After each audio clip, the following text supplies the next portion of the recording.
All right, so we are talking of a diatomic molecule, and we'll try to understand what happens to its bond length as the temperature changes. And as before, we write, so it has some equilibrium bond length, let's say at 0 temperature, and then as temperature increases, maybe the atoms will start vibrating and the distance between them will change. And we write down the energy cost to within a harmonic approximation as we did earlier.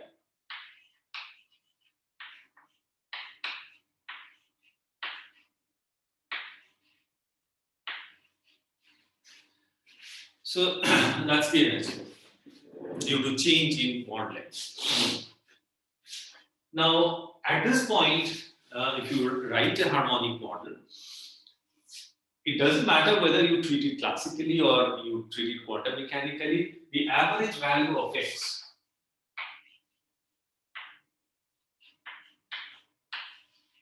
is going to be 0. Remember, in the quantum oscillator also, the average of x in any ideal state is 0. So therefore, you will never see a change of x, no matter how violently, vigorously these atoms vibrate. So in a strictly harmonic theory, there will be no change of bond length at any temperature. Now, which is of course, so, if you extrapolate this to a solid, that if you are treating these lattice vibrations within a harmonic model, it will never lead to a change in its volume with temperature. In other words, you cannot describe change of volume with temperature within a harmonic theory. We'll make it more formal, but this should already give you the idea. So what happens? Well, what happens is simple, that they vibrate, but the probability that the bond length decreases by a certain amount is the same as the probability that the bond length increases by the same amount. So therefore, the average of x always turns out to be 0. So this simple argument already tells you that one needs to go beyond the harmonic theory. So what exactly is required? And so this is one instance where the harmonic theory cannot explain change of volume with temperature. But there is another sort of extreme example where I would like to mention, where obviously the harmonic theory fails. So if the energy, Sir? Yes. In a harmonic theory, maybe that the expression value of x does not change, but expression of x square changes, right? I mean, can't we say that causes the change in volume?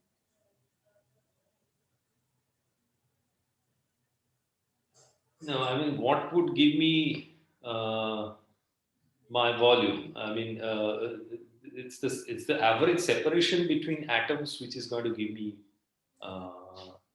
Yeah, measure of the volume. we may also use square root of the expression value of x squared as the separation.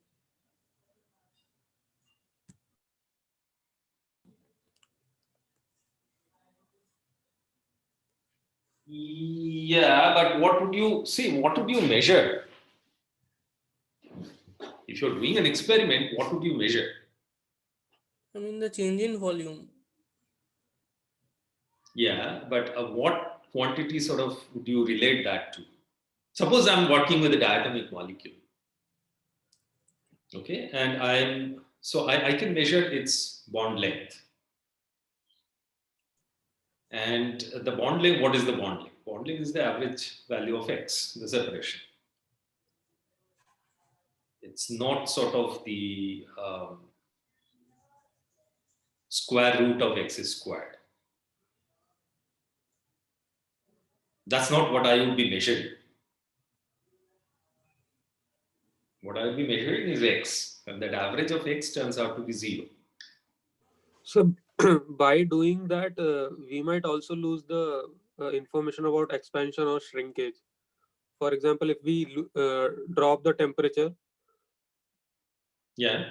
Once the metal is expanded and we calculate this, we'll get a positive number once again. But we should No, expect that's a it to. separate issue. That can happen. That is a separate issue. I'll show you an example later on. But what I'm trying to say is that whether the linear dimension or the volume in 3 dimensions, that depends on the average separation x.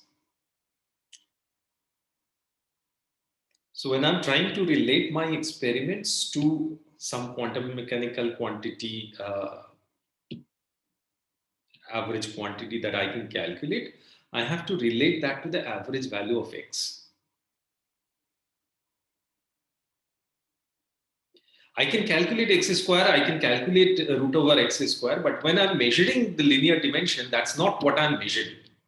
That's what I'm trying to say. Okay.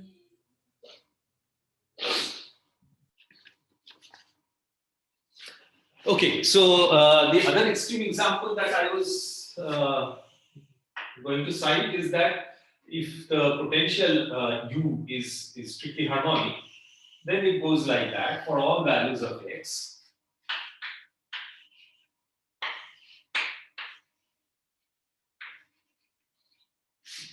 And this can never explain the dissociation of a molecule. So if you raise the temperature very high, the molecule at some point may be dissociate. But if the potential, this energy is strictly harmonic, it will never dissociate.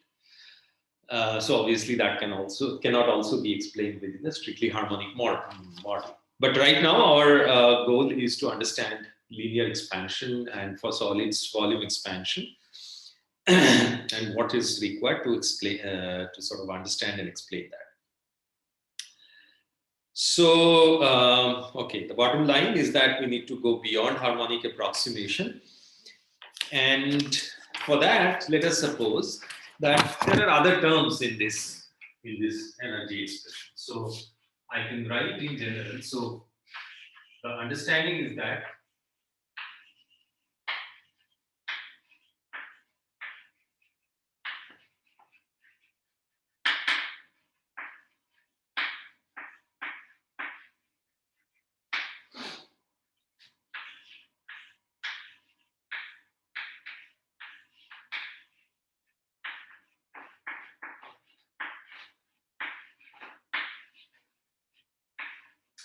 and there are other terms.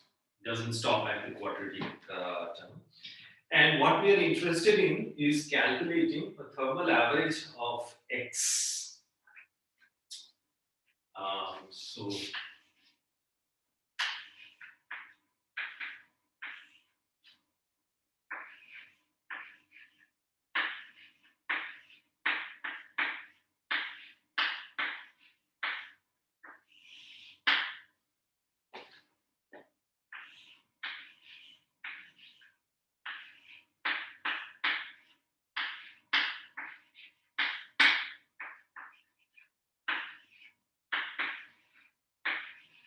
no, here what am I saying? X increases from 0. Put it from 0 to infinity.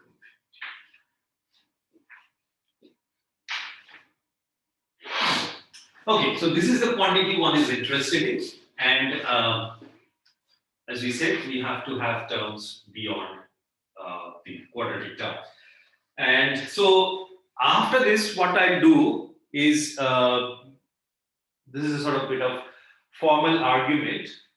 Just look at it mathematically, okay? And so this argument will tell us what exactly is required, what has to happen if there has to be a volume change with temperature. And then we'll try to derive expressions for solids which can be compared with experiments. Okay, so we'll write this as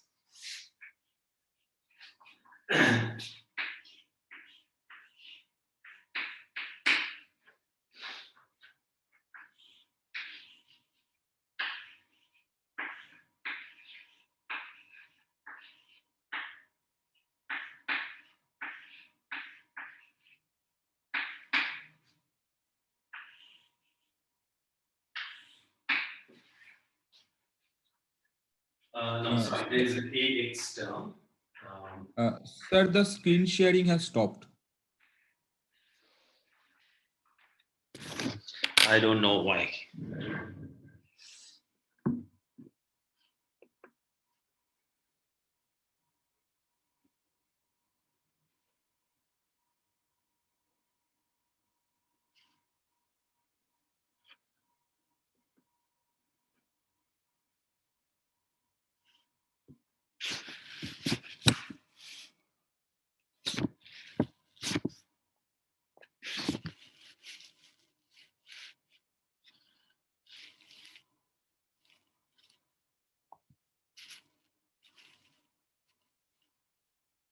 Why is it not focusing? Okay. Okay, so let me write it clearly once again.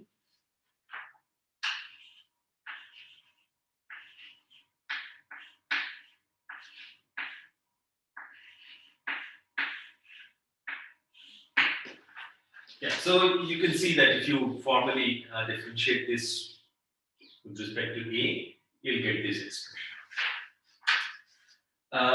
So at this point, let us look at A just as a mathematical object. And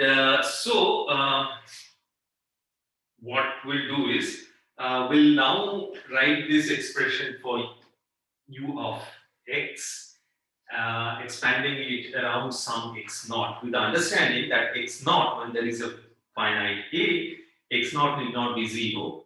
It will be something that depends on A. So with that, I write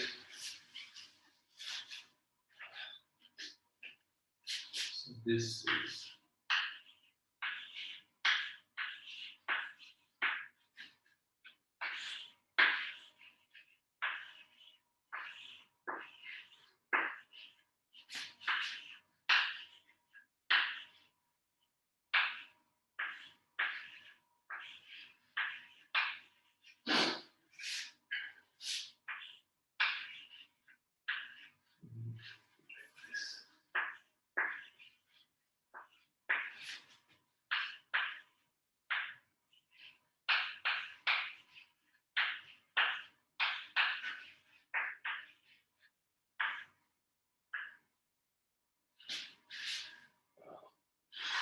running out of space.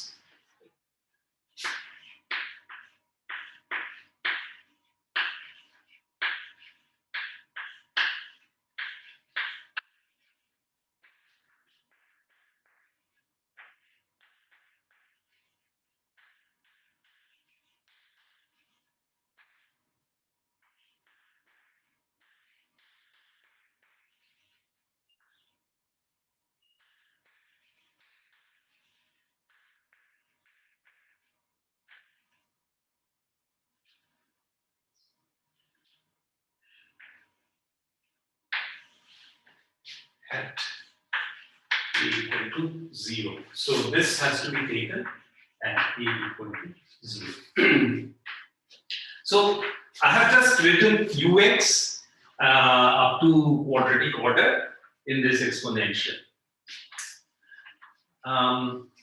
So what do we have here? We have an integral over x that involves exponential of some function of x, which has up to quadratic terms, and it has a constant term, it has a linear term, and quadratic term.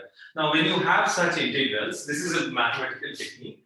I'm not going to get into the details of this. This is just a trick. So if you have an integral of the form,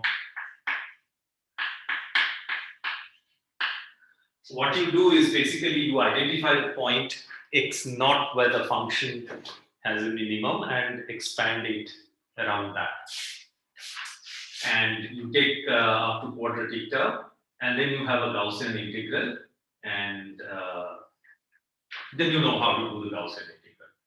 So with that trick, so basically where will it be a minimum? Where the linear term vanishes. So what we'll do is, in this expression, we'll put the linear term equal to 0. So that will give me a relation between A and x naught. Okay.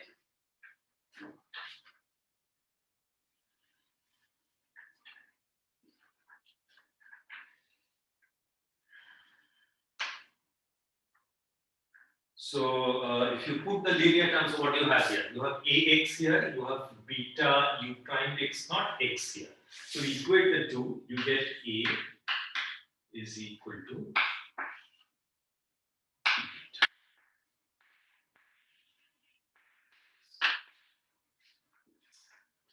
and if you look at this, beta u prime x naught would be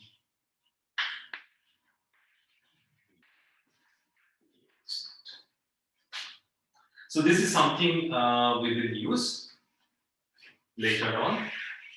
So now, so what am I doing? I have put the linear term equal to 0, so I'm left with only a quadratic term, and then I can do the Gaussian integral over there. So if you do that, the result that you get is this. I'll just write down the result.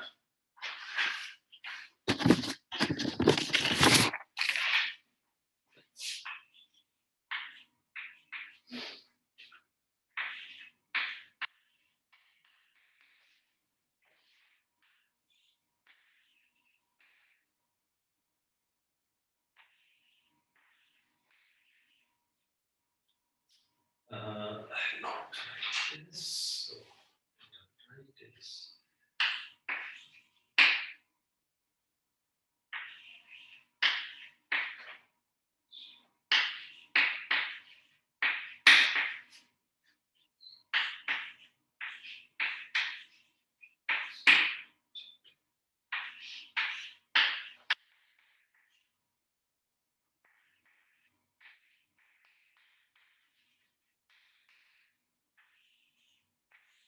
And everything at equal to 0. So this thing comes from the integral of this quadratic term, and beta ux naught you already have here, which doesn't depend on x. And when you cancel this term here with a, you are left with beta u prime x naught with another x naught. And from here, am I missing a sign somewhere? Yeah, this should be plus. So this beta u prime x naught, is written as a. Okay, so that's how you get this expression. All right. So now what we do is we will write all these a's in terms of. I could have written this in terms of u prime also, but anyway. So I'll now write this derivative in terms of x naught. So what I have here is then x naught. I'll get a x 1 over beta k. Beta is kbt. So kbt over k. X naught. And then I have that function. Derivative I have to evaluate, and then there is a log. So I can write this as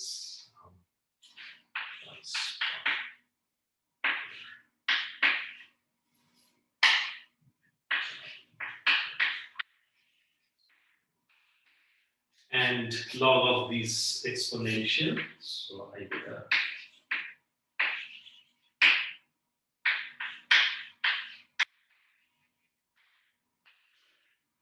and this has to be evaluated at x not equal to 0, because when a is equal to 0, x not equal to 0. And in this a, in place of this a, I can put this in. So then I will have beta k x naught squared. All right.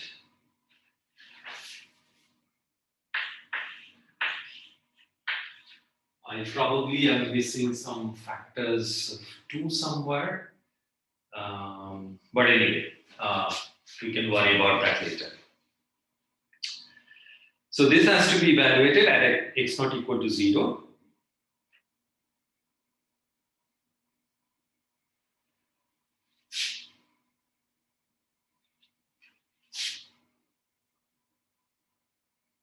Okay, so I have to take derivative of this, and then I have a derivative of that. So here what we write is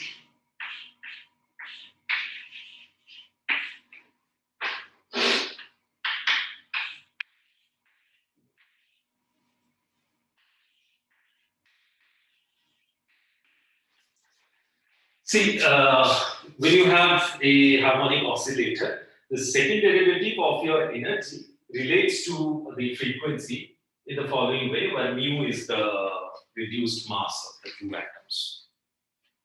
Okay, so we write this similar expression at some general value of x naught, and with that definition, and once we evaluate that derivative, what we have is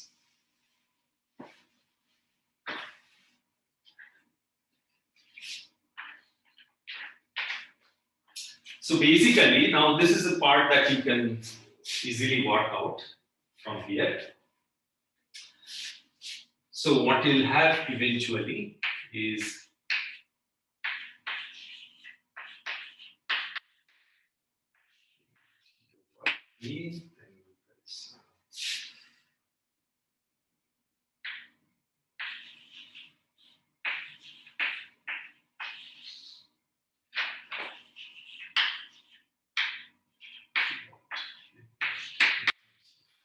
what this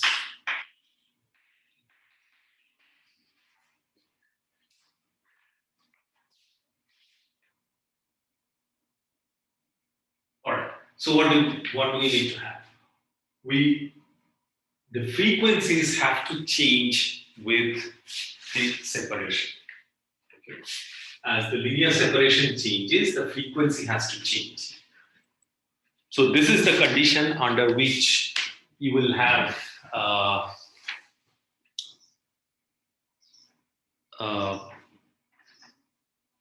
you will have a change in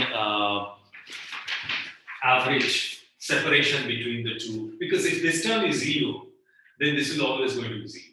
For this to be non-zero, this has to be non-zero. So the frequency has to change as the separation between the two atoms change.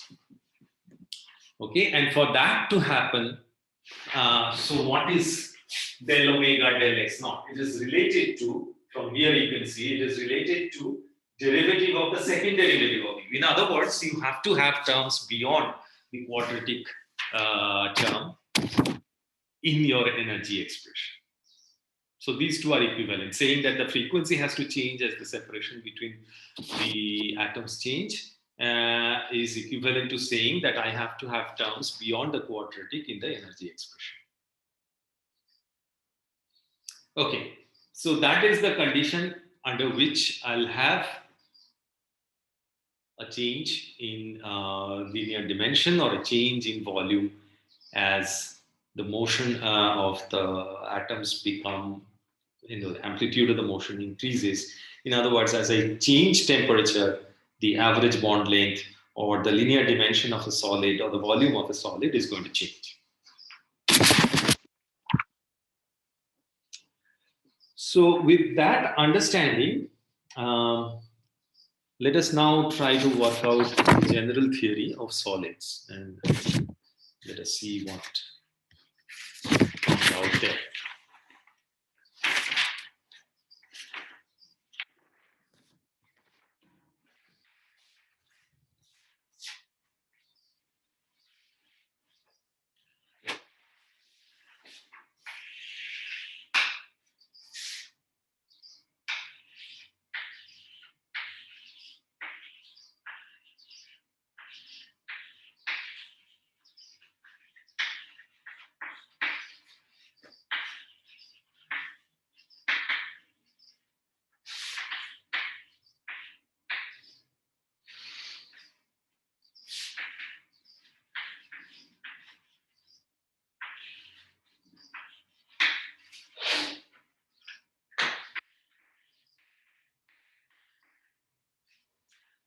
So this is what we are interested in calculating.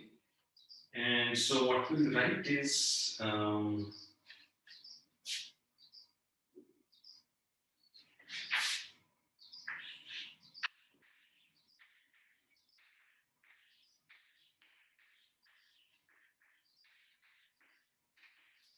now this del P del T, I mean, this is thermodynamic relation, will be written as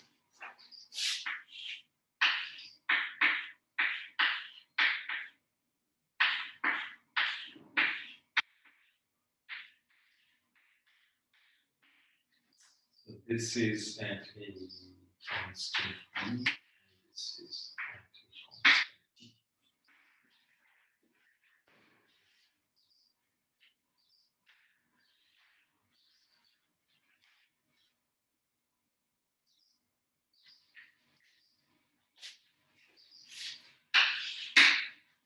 Okay, now the bulk modulus is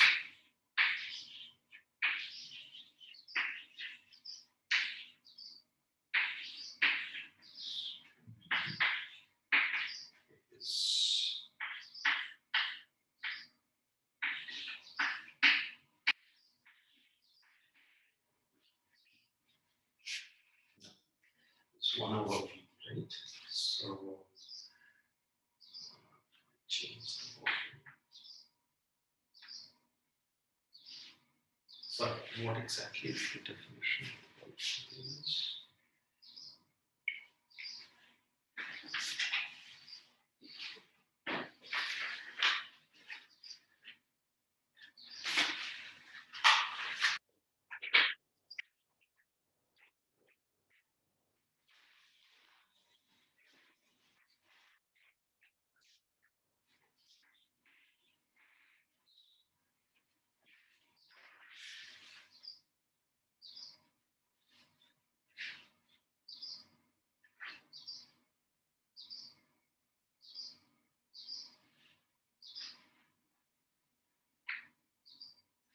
I'm just missing a factor of, so how exactly do you define bulk modulus? Where, so it's a volume derivative, I mean, derivative of volume with respect to P, and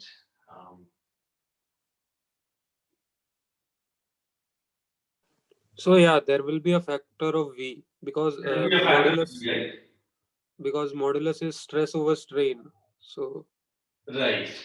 yeah, Um, with a minus 1 over V or V? 1 over V. 1 over V. So that will give you a strain.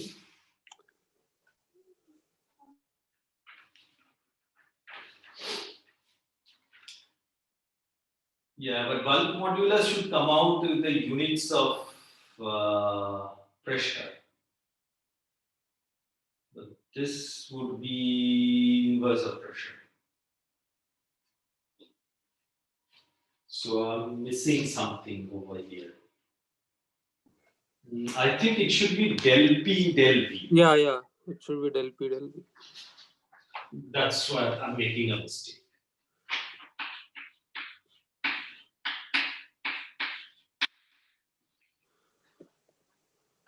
Yeah, so now del P del V would be BV. Yeah, B would come in the denominator. And that's right. And del P del T, I'll write as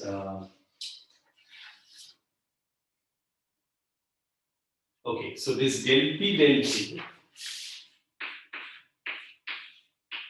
What is P? P is so this is del T of del F del V, right? Derivative of the free energy with respect to volume. So that is pressure, and then del P of that. So we have del 2F del V del T. So there would not be 1 over V then. It should be V. There should be V. That's right. So then you have dimensions of pressure. That's right.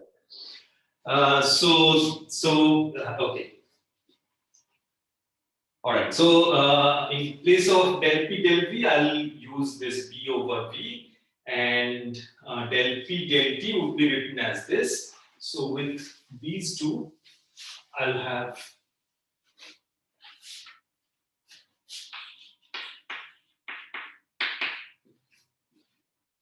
V T as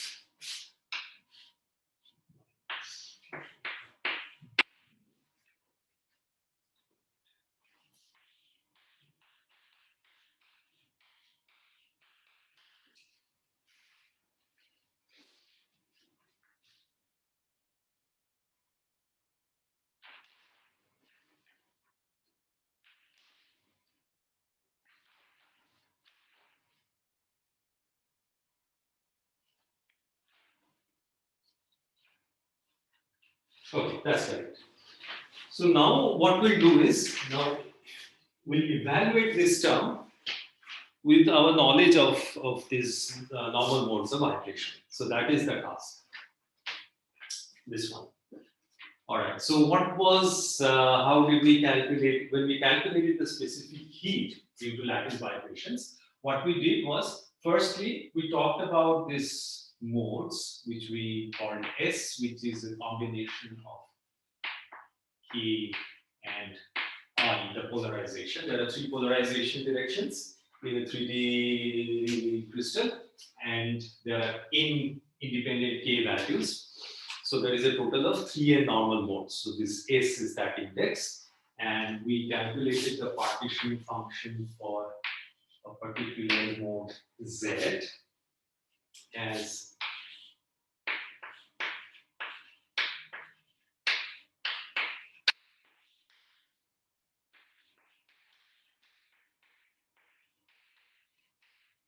this. And the Helmholtz free energy is simply ABTZS for a particular mode, and the total free energy of the system because of lattice vibrations will just be a sum over contributions from all the modes. So that's what we have to evaluate, and then we have to evaluate those derivatives. Straightforward exercise. So this F now becomes, so if you plug that expression for Zs,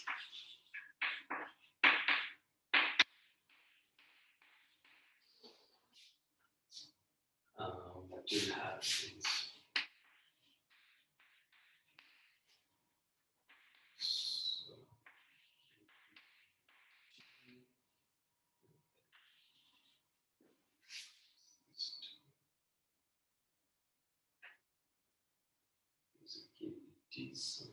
which, so this, there was a beta,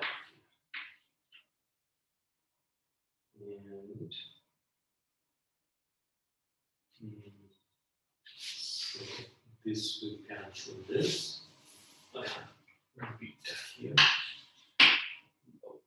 One.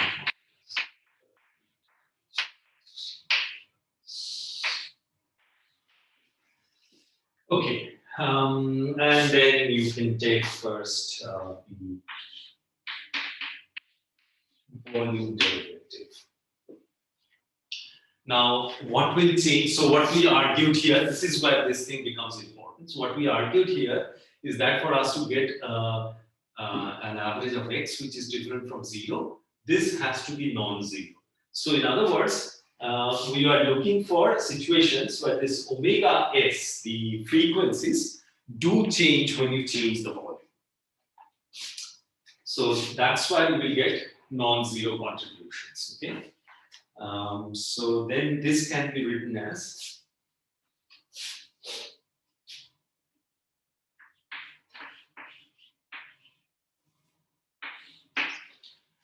so I'll pull the derivatives outside. I'll get a factor of half from here, plus I'll get this thing.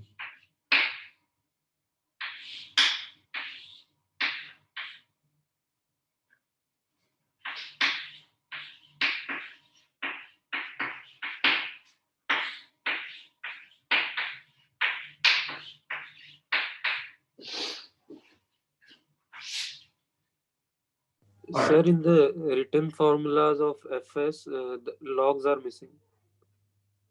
So say that again. Log. Yeah.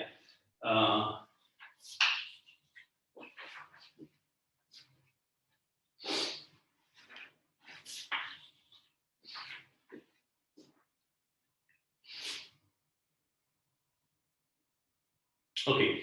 Now remember when we calculated energy, so what we got was, you can check your notes, we got two terms. One came from this 0-point motion, the other came from this. So the energy, the internal energy of the lattice vibrations, at a term which was, one was 0-point energy, which comes from this, and the other one was h cross omega s by this thing.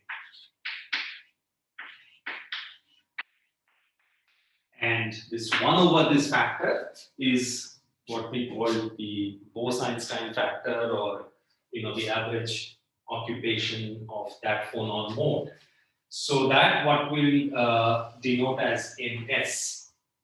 So we write this expression as or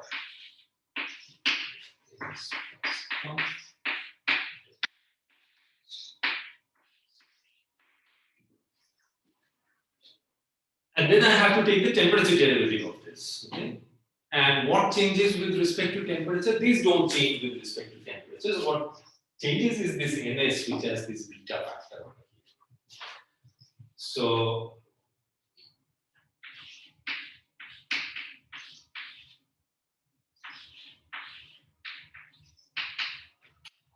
then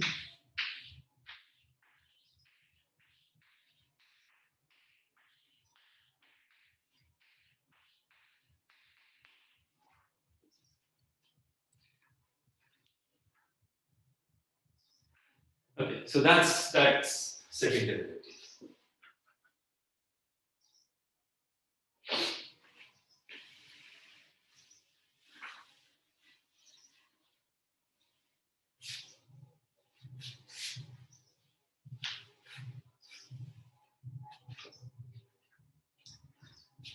Now to arrive at an expression for beta t in this business, one defines what is called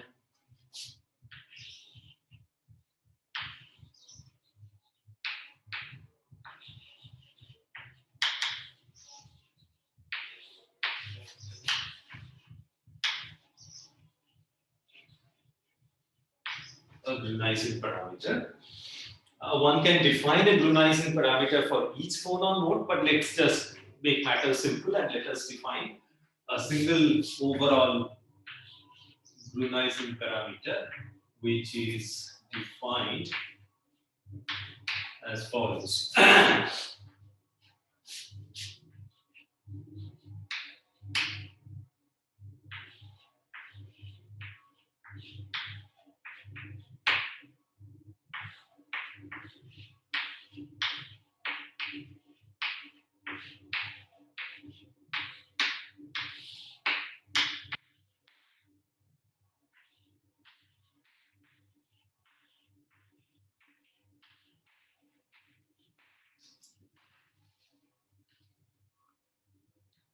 Which can be written as, which is the same thing as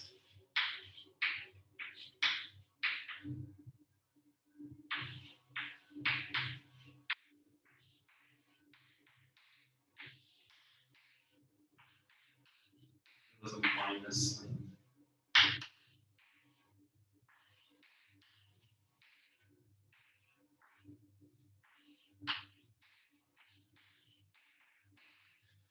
So can you identify the denominator?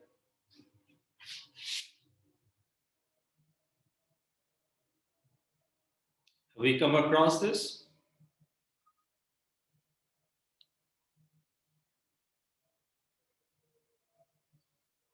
Yes, Arun?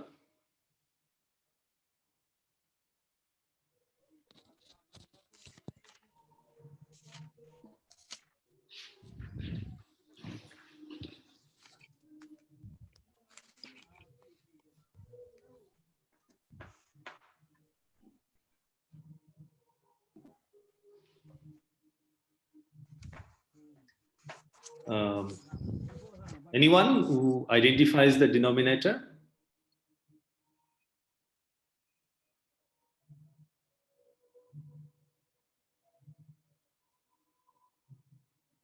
Average occupation in harmonic oscillators. No. There is no. I mean, the average occupation is being differentiated with respect to temperature. The CV. That's CV, exactly. See, when we calculated CV, we got an expression for the internal energy, which was sum over these 0 energies. And then there was this term which was, so apart from this energy contribution, this 1 over this is this ns, right?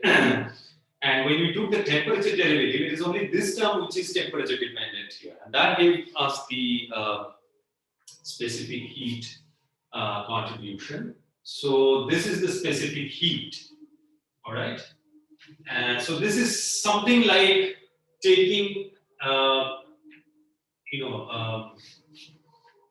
summing over these quantities, each sort of, or summing over this quantity, which is the change in frequency with respect to volume, each being weighted by contribution of that mode to the specific heat, something like that. But it's just a customary thing that one defines in this area, and this is called the Gaussian parameter. Okay, and so what?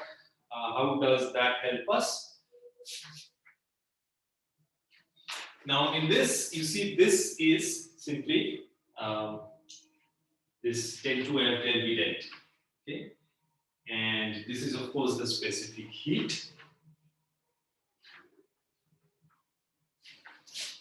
So from here we can write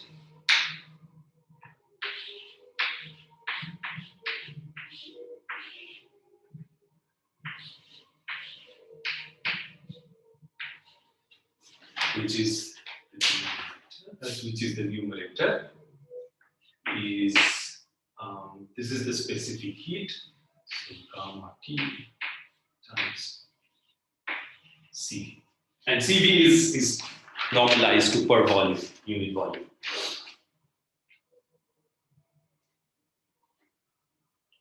And why did we write beta? So beta was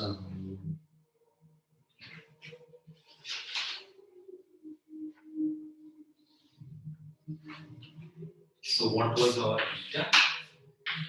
Beta was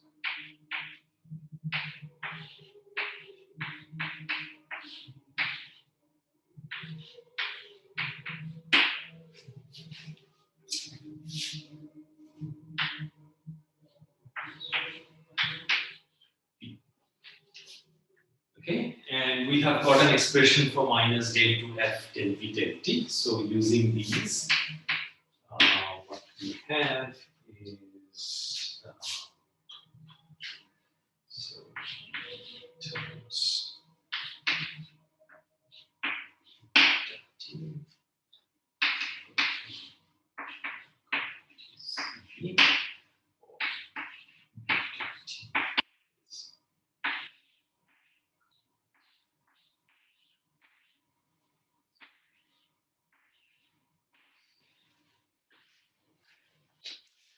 So that's the sort of customary form in which one writes this coefficient of volume expansion. Now what we learn from here. B, the bulk modulus is a constant. I mean, over the temperatures one is talking about, bulk modulus is taken as a constant. So if it is a constant, then, and if the Gaussian parameter happens to be independent of temperature, then you have coefficient of volume expansion proportional to the specific heat.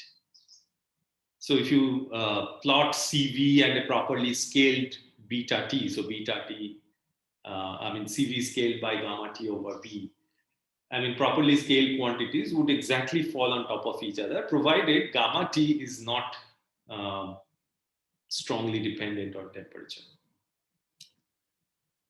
However, in some cases, gamma T happens to depend on temperature. And if that happens, then of course, you have a different situation. Then beta T will not follow CV. So let us see examples of this.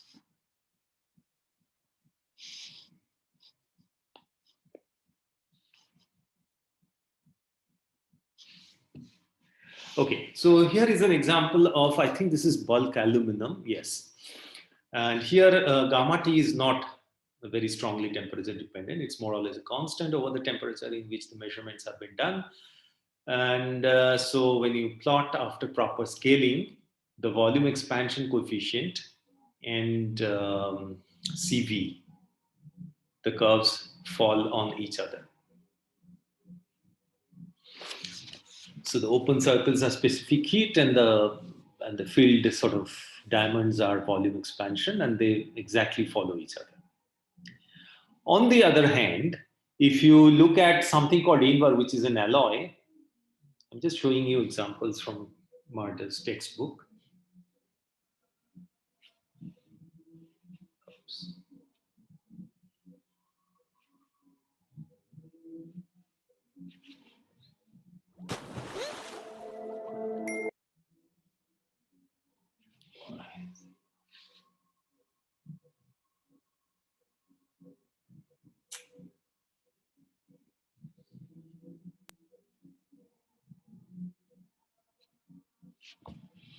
This is for invar, where gamma T is temperature dependent. And it is temperature dependent in a very strange way. If you follow this, so what is being plotted is the volume expansion, not gamma T, but beta T is being plotted. And in fact, you start from 0 and up to a while, the volume actually decreases. You see, beta T is negative. So it's sort of counterintuitive, right? So one normally anticipates the volume to expand as you increase temperature. But here what is happening is the volume is first decreasing as you, so this is sort of negative thermal expansion coefficient. And then it takes off and increases up to whatever, 100 plus some temperature.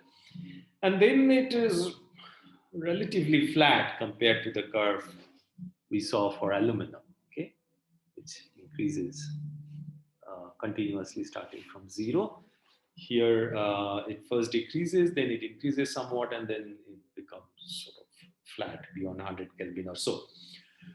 So why does it have a negative thermal expansion coefficient? Well, that's a more complex story, and we will not get into that. But it's good to know that you can have materials which have negative thermal expansion coefficients over a range of temperature.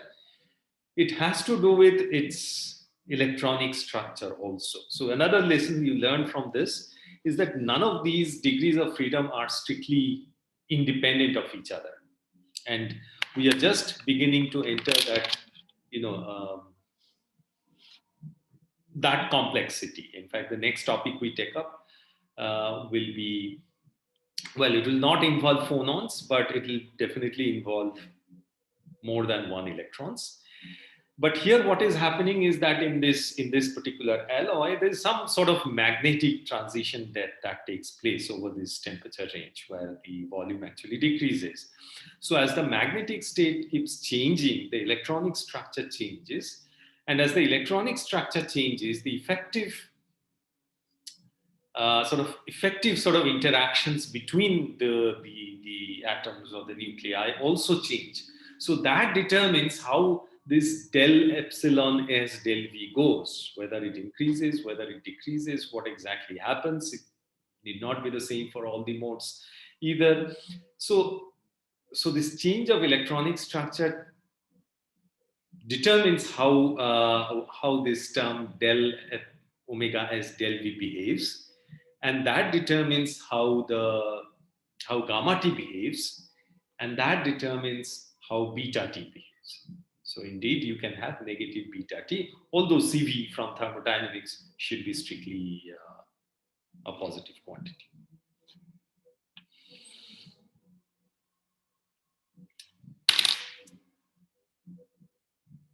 Okay, so I think I'll close here the discussion on phonons. If you have any questions, you can ask.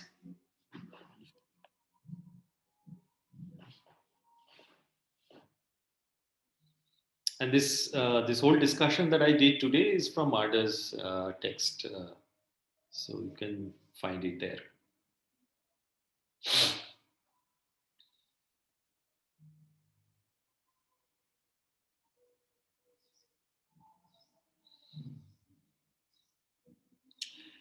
If there are no questions on this topic, then I'll go over to the next topic, and which will be a totally different topic, which will be magnetism. Okay, what is magnetism? So let me ask Shayan. Shayan, what is your answer if you are given the word magnetism and asked to say maybe a couple of sentences? What would you say? What comes to your mind immediately when someone talks about magnetism? Materials, the property of materials that make them react to magnetic field. That make them react to magnetic fields, yes. And what kind of reactions do you expect? Like, and there is attraction and then there is diamagnetic phenomena. So repulsion maybe. Repulsion, okay. That's right. But there could be other types of magnetic materials, right?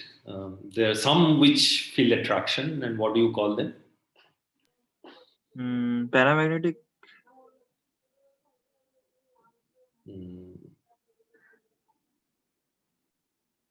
Okay.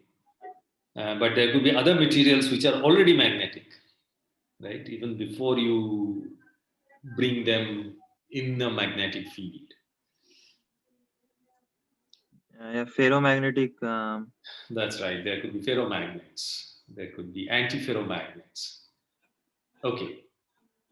But yeah, I understand your point. What I'm trying to, the first thing I'd like to impress upon you is that magnetism is an incredibly complex phenomenon.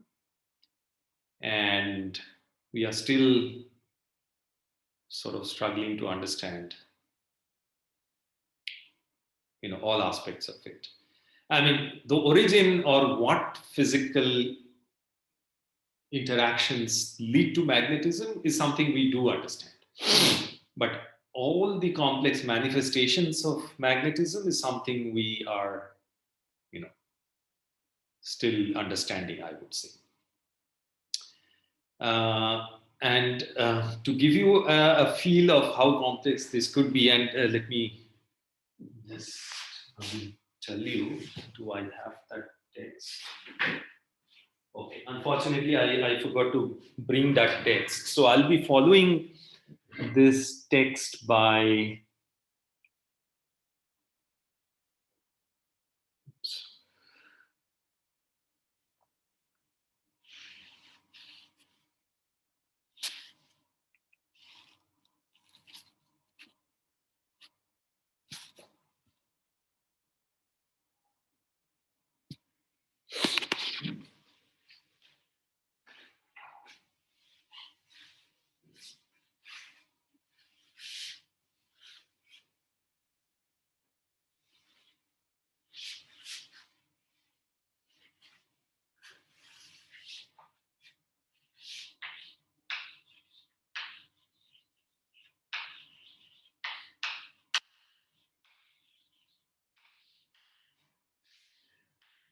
so this text or notes by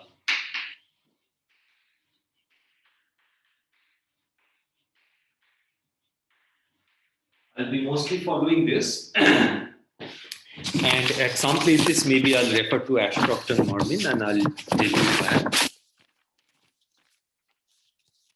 Okay, so what I was going to tell you is that this is, quite fat book, 750 pages or so. And the first line of the first chapter, the first sentence of the first chapter is the following. Let me read it out. What exactly is it?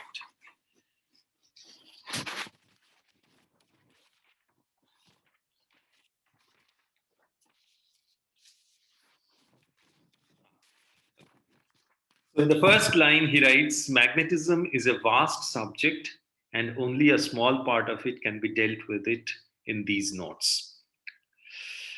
So, one can give 1 semester, 2 semester courses on magnetism.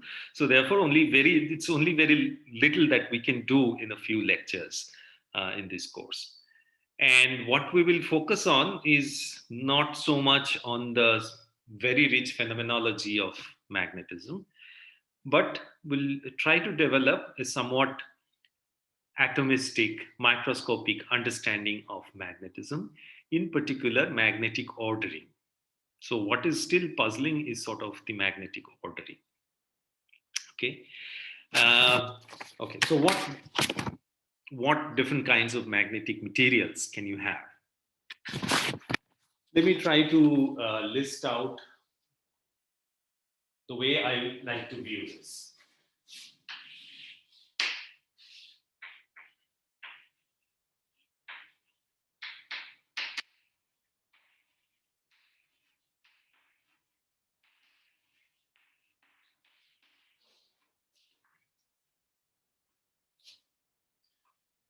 So there's a class of materials which have magnetism even in absence of an external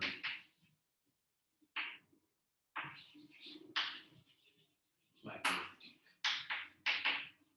field. Okay. And then there are those that are magnetic only.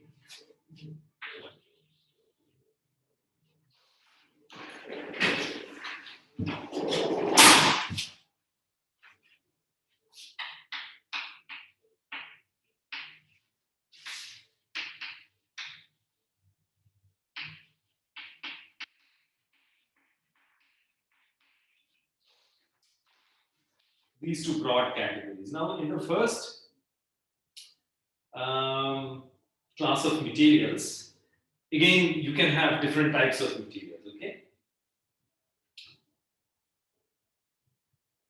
So, ones which have sort of what?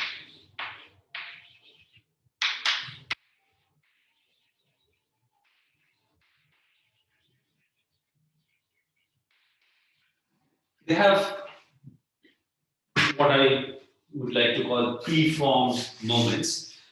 And now we'll try to understand what we mean by this a little bit.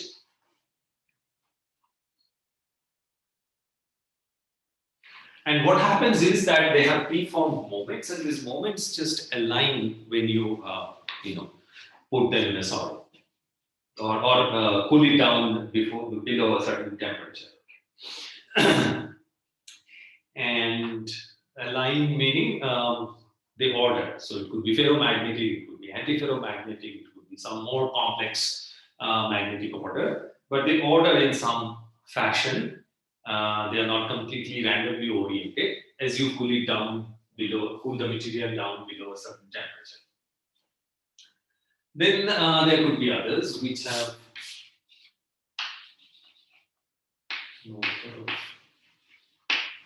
preformed moments. And as you put them in the solid, the moments develop. And of course, there is in these materials also there is a characteristic temperature below which these moments order, otherwise they are not ordered. So the question is, why do you have moment formation at all? Okay.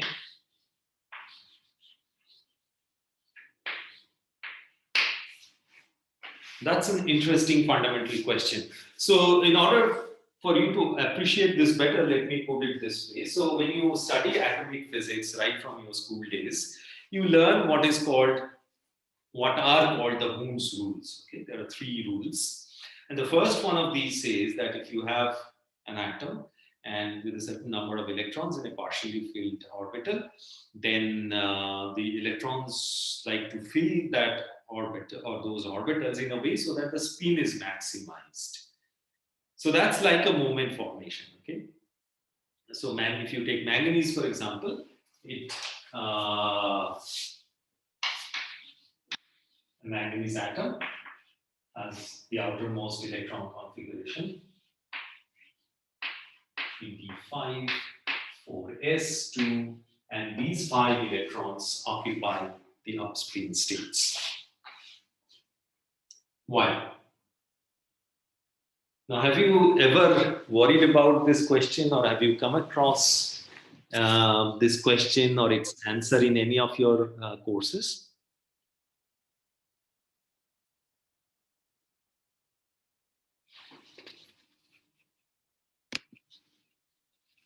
Kaustuv? What exactly? The question is, you learn about Hund's rule, right? I'm talking of the first rule, maximization of spin.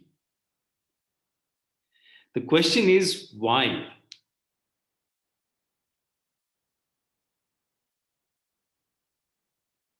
I mean, usually we just consider the attraction. Like if we write it down in the Hamiltonian form, Hund's rule is a way of saying that it will minimize the energy. Yeah, but which part of energy? The inter-spin interaction. In your Hamiltonian, there is no inter-spin interaction at all. See, when you write the atomic Hamiltonian, there is no spin-spin interaction. Yeah, but in the bulk, you can sort of model the Hamiltonian as some two different sorts of spin interacting. They aren't spin like in the sense of the electronic spin, but they are spins in the some domain. You can, I mean, the picture we draw is of some sort of domains having some spin and interacting with other domains. Yeah, you're going over to solid. I'm still, I'm still at the atomic level. I'm talking of a single manganese atom, and asking the question: why should the 5d orbitals all occupy one spin channel?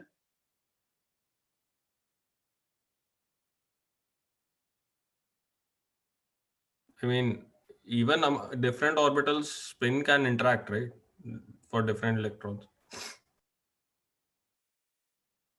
No, because when and this is all at a non-relativistic level. Okay, so we're just writing down the non-relativistic Schrodinger equation. The terms in the Hamiltonian I have are the kinetic energy operators for the electron, the electron-nuclear interaction, and electron-electron interaction, the Coulomb interaction. There is no spin anywhere. The Hamiltonian is completely spin independent. Sir, does the electron-electron interaction play any role here? Absolutely. I mean, without electron-electron interactions, there is no magnetism. I mean, what I'm trying to say is that if two electrons are in the same level, their interaction might be higher, I think.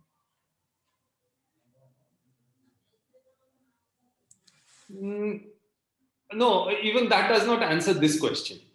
In the sense that, well, eventually, see, the question. I really don't expect you to sort of give me the answer. I'll be very, pleasantly surprised if someone gives me the right answer, because it's quite a complicated question, and you may not have come across the sort of ideas or techniques that one requires to solve this problem. But what I'm trying to aim at is that, okay, so get back to your answer. So there are 5 electrons, right? So let me draw these orbitals sort of in the up and down spin channel. So what happens is that they occupy like this. But I could have put it like this. Okay, then they are not in the same orbital. They are not in the same spatial orbital, but they are not of the same spin either. Even But that does not happen. I mean, you have said that there's no external magnetic field, but No, there there are is no still, external magnetic field now. yeah, but there is still a magnetic moment of the nucleus and the electrons themselves. Uh, I mean, there is some magnetic field. LS coupling kind of thing, I think. Yeah, no, LS coupling comes in when you go to relativistic level. This is completely non-relativistic physics. So yeah, no, so even this, in even in non-relativistic consideration, we can add a term to the Hamiltonian that is from the nucleus. well, Like, what I'm trying to tell you is that this has nothing to do with it. This is not because of the nuclear spin. And So let's consider. yeah, so go ahead. Yeah, I was saying, consider just one electron in 3D orbital. Hmm. I'm ignoring the other four electrons. I'll put them one by one. Mhm. So if we have just one electron in the 3D orbital, then the number of electrons is odd, and the whole atom has some magnetic moment. Hmm. Now, when I put the other electron, Hmm. I have to put it in such a way that it minimizes the total energy. Right. So since all the energy levels in 3D are uh, have all the energy states in 3D orbital are same, they have same energy. So I have to consider the spin-spin interaction between these two electrons. So if I put it in a different in a different spin orientation, I will raise the energy, but I have to lower the energy, so I have to put them in the same spin direction. Okay. So where I would like to sort of So I'll put it in a different. Uh, I will not put them in the same orbital.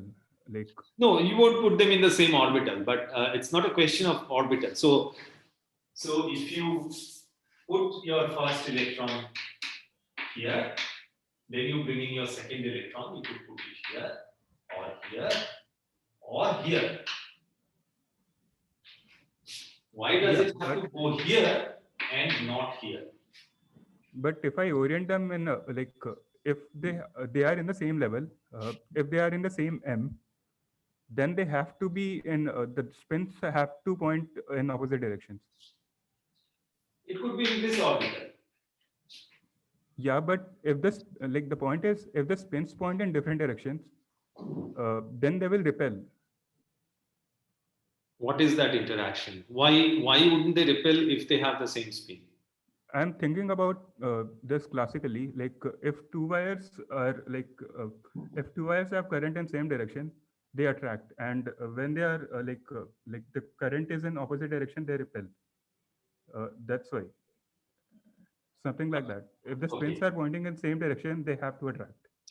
he is saying that there is a term in the Hamiltonian like Yeah. minus h s1 s2 or Equivalently, I'm something. saying that there's a spin term in the Hamiltonian. Okay.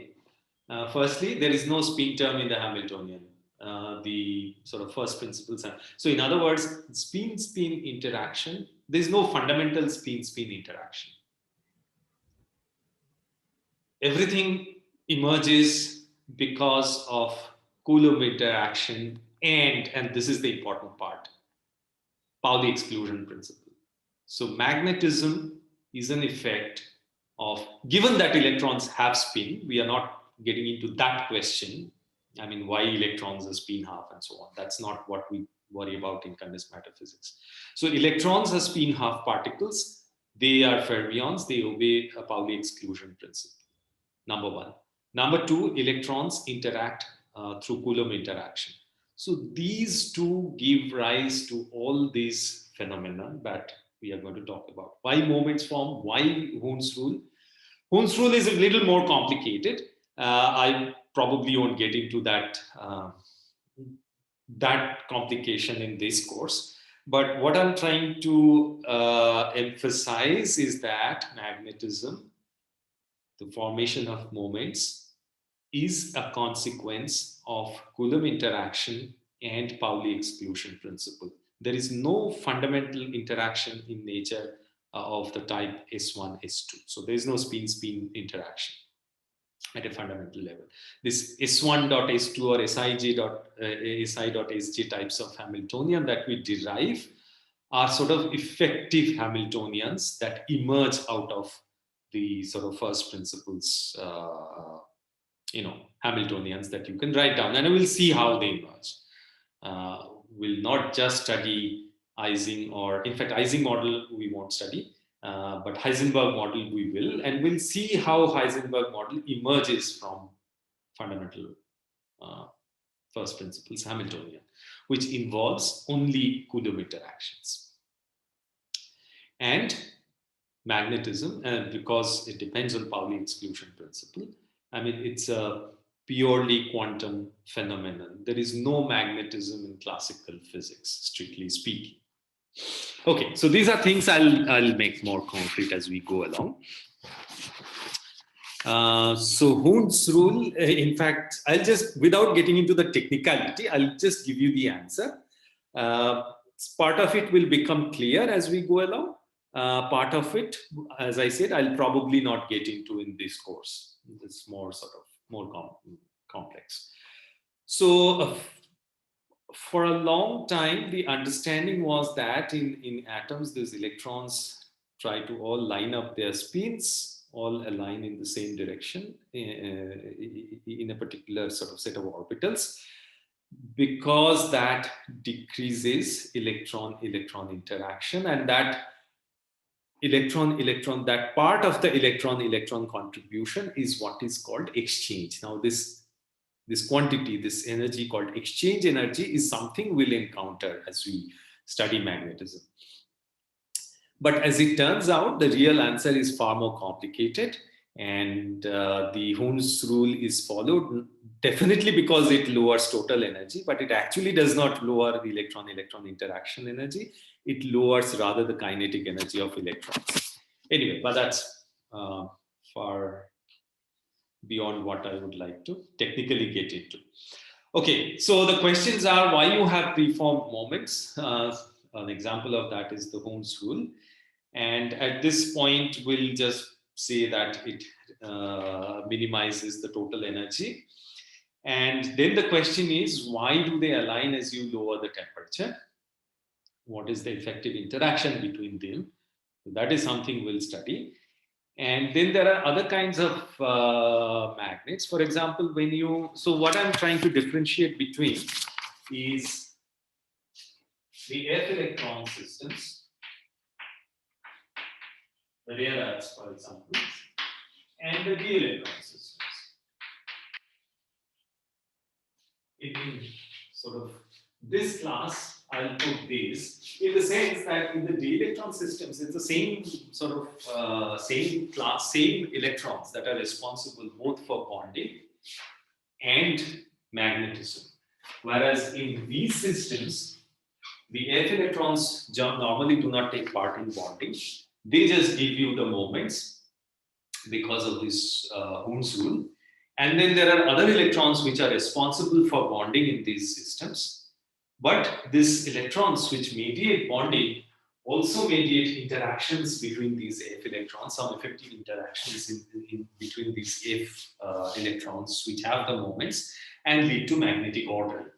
And magnetic ordering, on the other hand, in these D electrons is a little more complicated thing that we'll look at.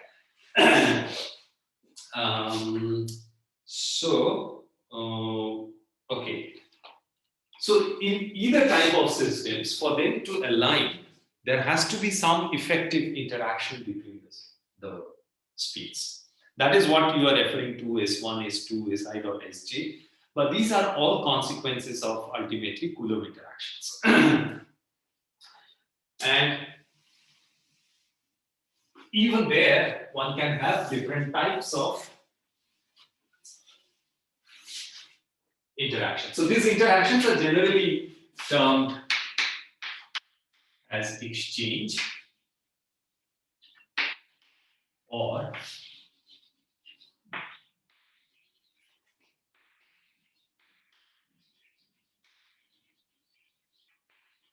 Super exchange. I'll briefly tell you what super exchange is.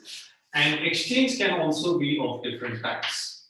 One is called direct exchange, which can be of the types that try to align spins in either ferromagnetic or antiferromagnetic. That in this case, they try to align, the exchange tries to align all the spins in the same direction, whereas in this case, this is oscillating.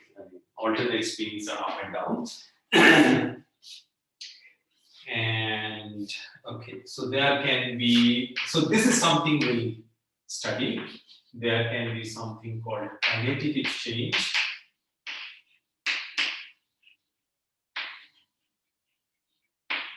This is also something we'll look at. We'll probably not get into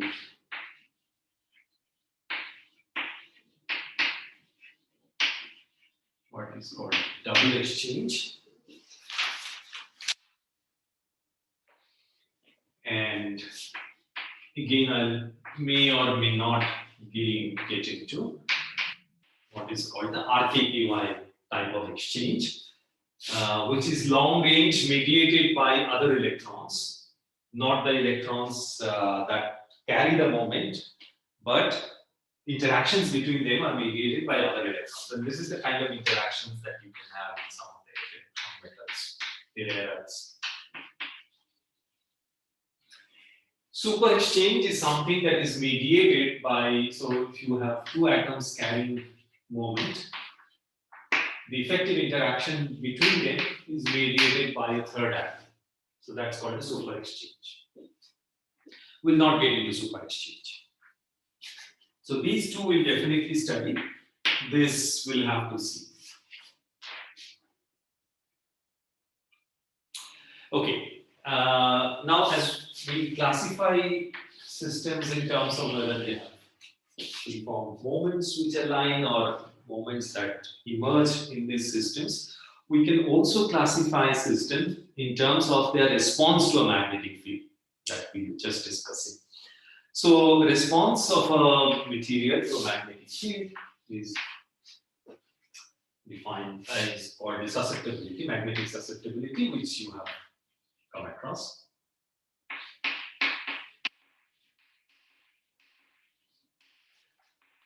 This is defined as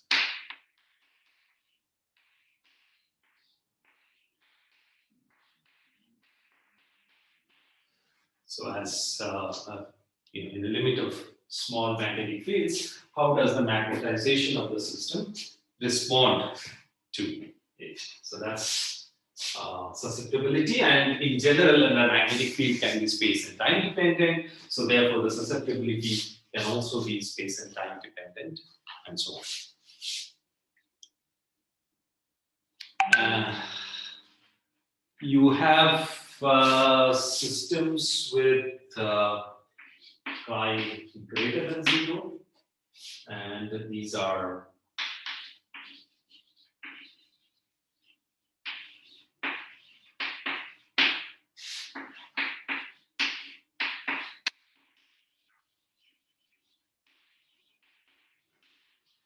and in general, a divergence in the susceptibility, in the static susceptibility, that is omega equal to 0 susceptibility, is what signals a magnetic transition, magnetic instability.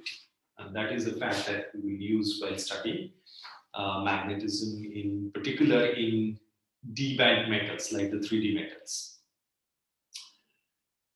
Okay, so with that, let us have some idea about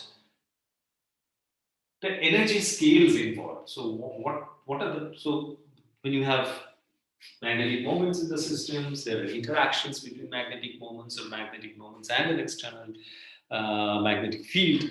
What are the kind of energies these interactions have, and how do they compare with the other energy scales in the solid? So we have looked at electronic energy scales. The bandwidths, for example, are of the order of eV.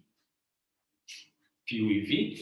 We have looked at Fermi temperatures in metals, which are again of the order of few eV. Fermi temperature of the order of 10 to the 4 Kelvin. We have also looked at the energy scale of lattice vibrations, Debye temperature being of the order of few hundred Kelvin. So what are these energy scales?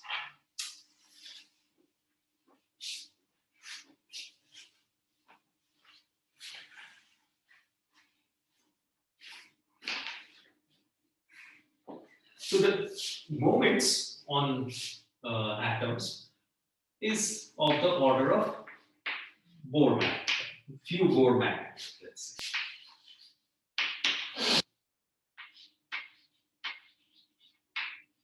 And its value is 9.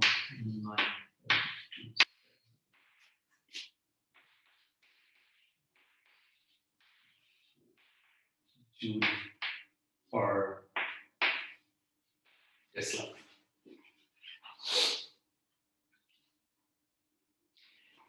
And when such a moment interacts with an external magnetic field, the energy is of the order of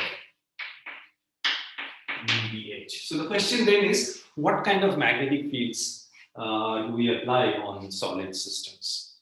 So that's the typical magnetic field that you can generate in the laboratory, and that magnetic field, laboratory normal magnetic fields, are of the order of Tesla, few Tesla. So it's 5 Tesla. So now you ask, what is the energy related to that? So just multiply by 5 Tesla. And so what that gives you is, let me give you the number.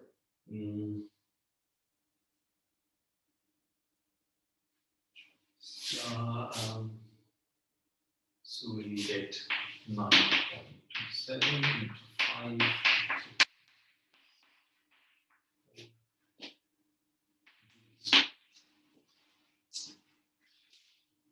And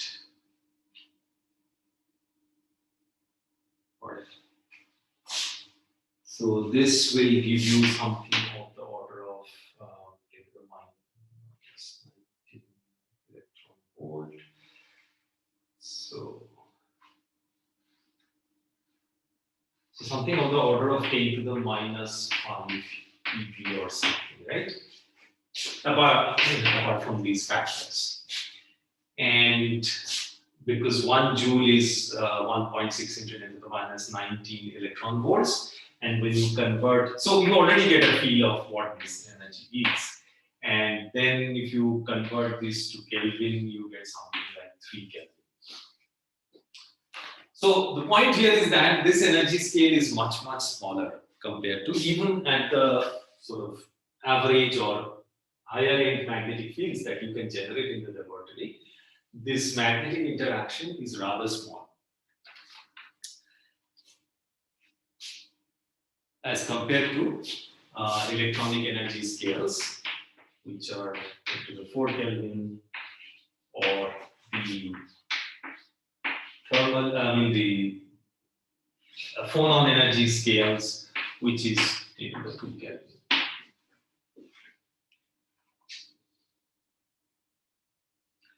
Okay, although this is a small energy scale, what you have to be clear about is that this is not a perturbative effect that you can deal with on top of some non-magnetic state. This is not a perturbative phenomenon. And to get a feel of that, let us see.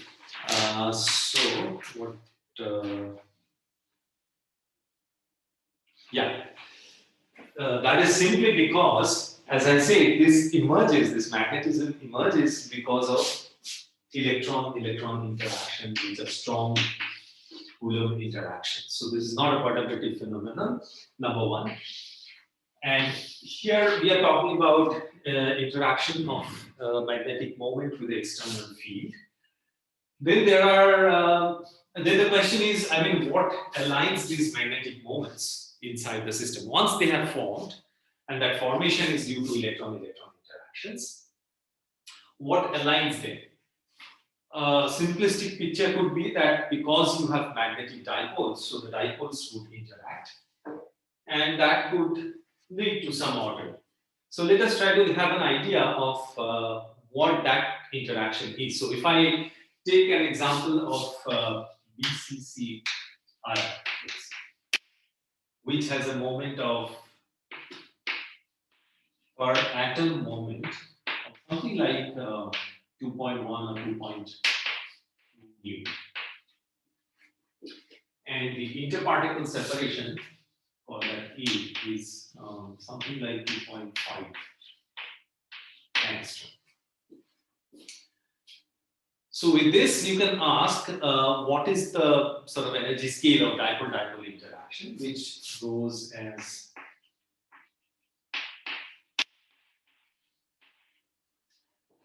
and if you work that out, this will turn out to be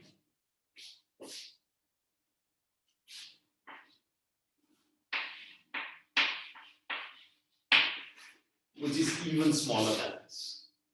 It's an order of magnitude smaller than this. So these dipole interactions cannot be responsible for magnetic or ferromagnetic ordering in iron with a TC, Curie temperature of something like 1000 Kelvin. So neither can you treat magnetism perturbatively, nor can this classical dipole-dipole interaction explain such high Curie temperatures in these materials. So there's something fundamentally different happening, and that is what we need to understand.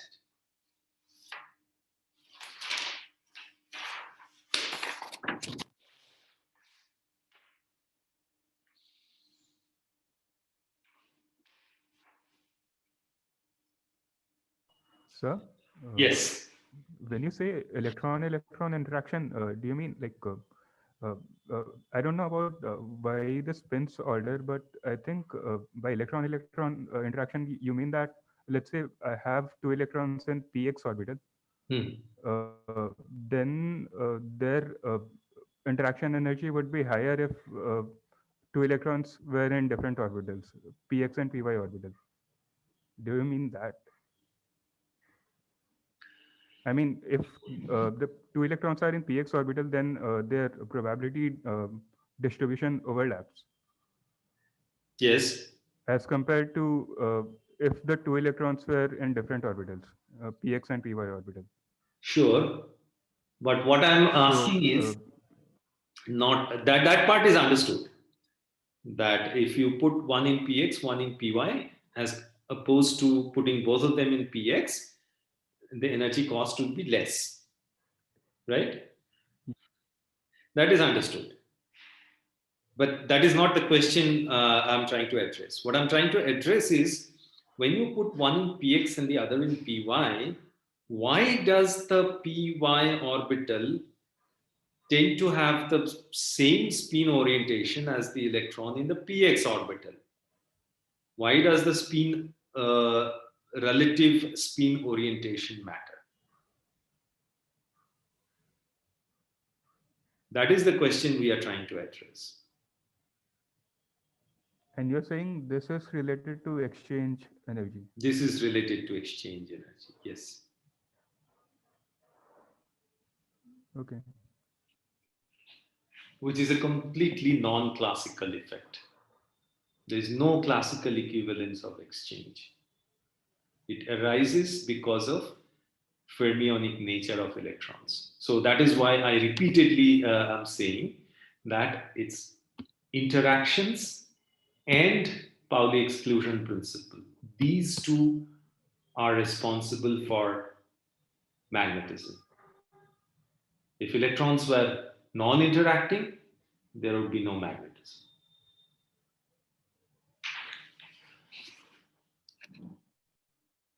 Okay, all right. So I think we have sort of crossed today. Let me see if I want to add something to this, and then we will stop and we'll take up this issue of exchange next time. Okay, so I'll just repeat what I was saying. That one is that magnetism is a consequence of electron-electron interaction. So firstly, we'll see that this effective spin-spin interaction or the kind of models that you may have studied, you probably have studied IC model.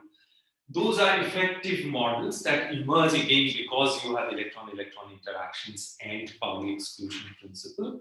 Number one. Sometimes in some systems you also have magnetism where there is a large density of states at the Fermi energy and electron-electron interaction. Again, you need both of these. So the d electron metals are of that type. So if you have flat bands, so this is K, this is energy. If you have a band which is rather flat as opposed to doing this, so if you have a flat band, that translates into energy density of states. You have a lot of states at some over a narrow energy range, so that will give you peak in density of states.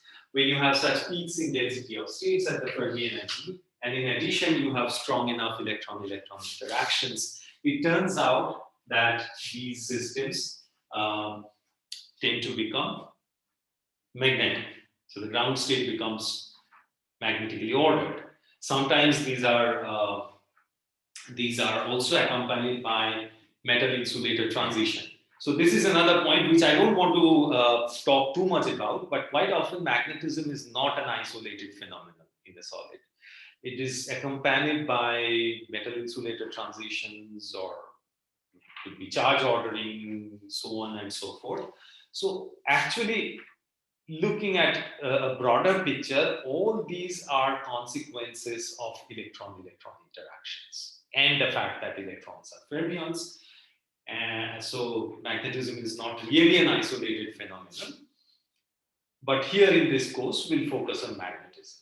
And as and when we come across, I may just give some basic ideas about these other things. Okay. So what I want to you to sort of carry today is that magnetism is a consequence of electron-electron interactions, and how that comes about is something we'll take up in the next class.